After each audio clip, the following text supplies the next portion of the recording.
ပေါင်းကျင်ဆိုင်ရာလေ့ကျင့်ကောင်းများကိုကျောင်းသားလူငယ်များအတွင်းစိတ်ဝင်ပြတ်တဲ့စေရတဲ့စုရကျောင်းများကိုတခြားကျောင်းများမှအားကျပြုယူခြင်းဖြင့်တန်ရှင်း၍စိတ်ကဆိုပြေသောကျောင်းများနိုင်ငံတော်ပေါ်ထွန်းလာစေရန်ရည်ရွယ်ပြီး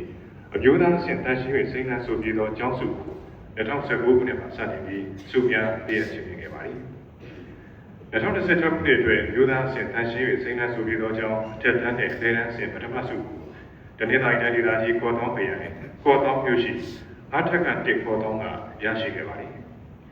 အဖက်တဲ့အခြေခံပညာတက်တန်းကျောင်းကော့သောင်းပြည်နယ်တန်ရှင်း၍စိတ်ကဆိုပြေသောကျောင်းပြည်အကောင့်ထဲပို့ရမှာတပ်မှတ်ထားတဲ့အခြေခံစံနှုန်းအညွှန်းကိန်း19ချက်နဲ့ကိုက်ညီမှုရှိခြင်း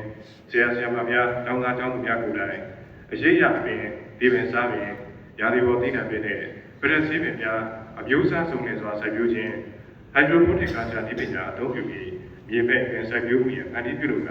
ဒီပင်စားပင်များစိုက်ပျိုးခြင်းတပေါင်းပြေဥစားကိုကျောင်းသားများကိုယ်တိုင်ထုတ်လုပ်သုံးစွဲခြင်းစွန့်ပစ်ထားရအောင်များရေသမှုပေါ်များအသုံးပြုပြီးကျောင်းဝအတွင်းရေရာရှုခင်းအလှပုံပေါ်ခြင်းစီးရုံးပါရင်ခြင်းထိုင်ကုန်များပြုလုပ်ခြင်းနဲ့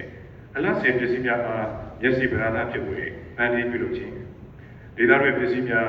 စွန့်ပစ်ပစ္စည်းများဖြင့်အလတ်စင်ပစ္စည်းများပြုလုပ်ခြင်းပေါင်းပြန်ထိန်းသိမ်းဆိုင်ရာဇာတိစာကုန်းအခြေခံဝိညာဉ်ကျင်းပပြီးစုများရှိနေခြင်းလက်စည်းပေစင်မှစွန့်ပစ်ရေးများကိုအလတ်အတ္တဖြစ်စေဖို့အတွက်ကျောင်းစရိတ်ပြီးတွေတဲရုံနဲ့ရေစီးမှုပြုလုပ်ပြီးပြန်လည်အသုံးချသည်ကျောင်းဝင်းအတွင်းပေါင်းပြန်ထိန်းသိမ်းဆိုင်ရာဒီပညာပေးတရားစီးပစ္စည်းများရေးဆွဲထားရှိသည်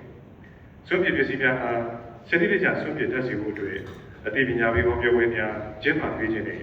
အပိုင်များအမျိုးအစားခွဲပြီးစနစ်တကျခွဲခြားစွန့်ပစ်တတ်စေဖို့လေ့ကျင့်သင်ကြားပေးခြင်း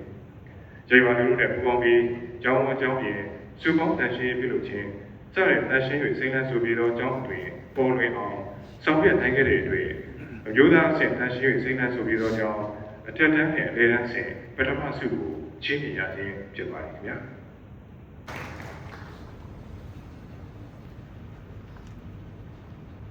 ဆက်